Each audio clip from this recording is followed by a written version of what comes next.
Hokage Tower. Naruto's eyes opened slowly as they became used to seeing once again. The first thing he saw was the ceiling of a brightly lit room. To his right were two men.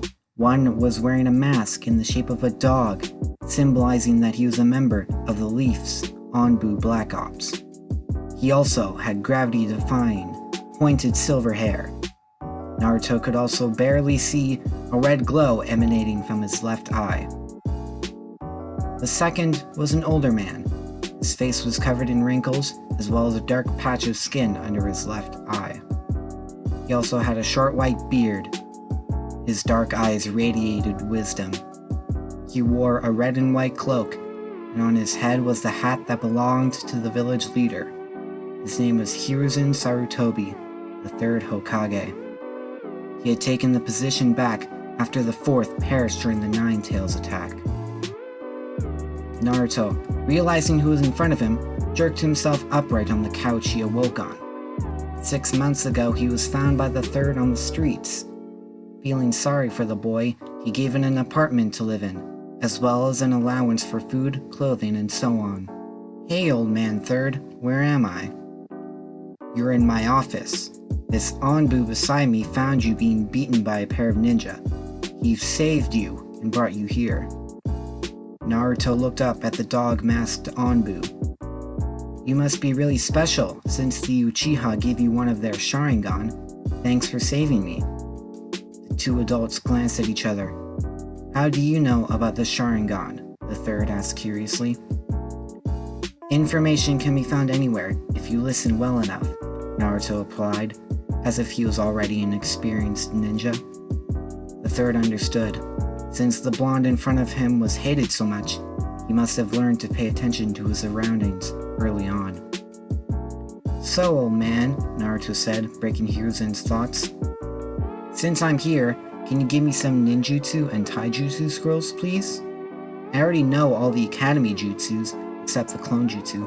I want to start training right away. Hiruzen's eyes narrowed. This boy at the age of 5 was already training to become a ninja, and he knew the academy techniques? Why do you already want to start training at your age, Naruto? The Anbu asked, eyeing the boy. Naruto returned the stare, his ice blue eyes alit with determination.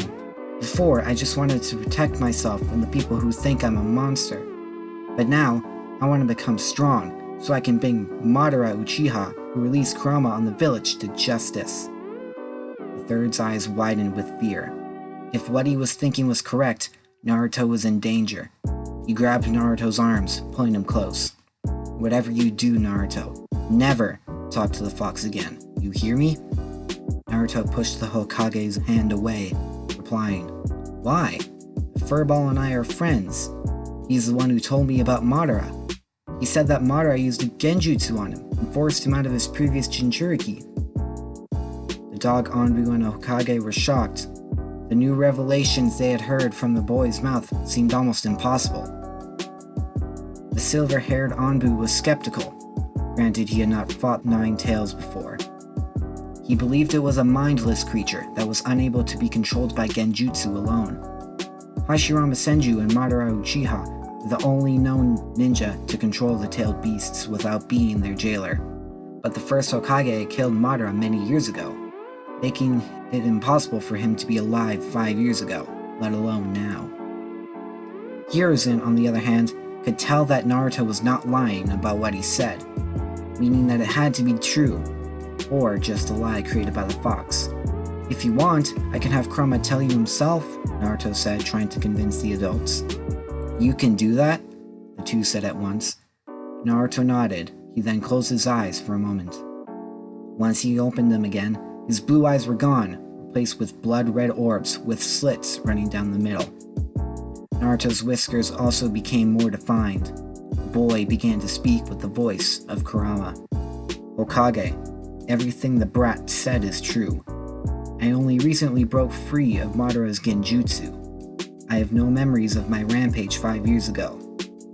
Also, me and Naruto are on good terms with one another. I promise to work with him until we find a way to release me from this body without killing it. Hiruzen was worried that Kurama had other plans, but he could not do anything. He would just have to believe in Naruto's trust of the fox. Well, Kurama, I have no choice but to believe you. But if you ever try to take control of Naruto, I will stop you. Very well, Lord Hokage. I shall get going now. Naruto returned to his normal self and looked up at the old man, waiting for a reply. Hiruzen smiled warmly. All right, Naruto. I will supply you with the scrolls you wish for. You come back tomorrow, and I'll have them ready. Naruto gave a foxy grin. Thanks, old man. The third looked up at the Anbu beside him, then back to Naruto. Neither of you are to tell anyone what happened tonight. And Naruto, I want you to not let anyone find out about your training until I allow it. Naruto nodded, surprisingly serious. The third then instructed the Anbu to escort Naruto home safely. After the pair left the room, he laid back in his chair. He turned and stared at the wall where pictures of the previous Hokage hung.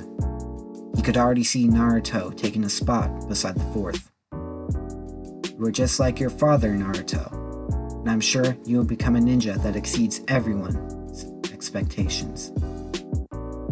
Naruto's apartment, 30 minutes later. Naruto was lying in his bed, lost in thought. What's on your mind, kid? Kurama asked. Naruto sighed. The old man told me my parents died defending the village from you. I was just wondering if you knew who they were. Kurama nodded, replying, I know who your parents are. Your father's name was Minato Namikaze, the fourth Hokage. Naruto smiled softly and chuckled. I thought so, considering his photo at the Hokage office looks almost identical to me. Kurama, surprised at how well Naruto was reacting, continued. Your mother's name was Kushina Uzumaki. She was also my previous Jinchuriki. All was silent for a moment, but Naruto could not help but let a few tears roll down his face. He now possessed another reason to become strong.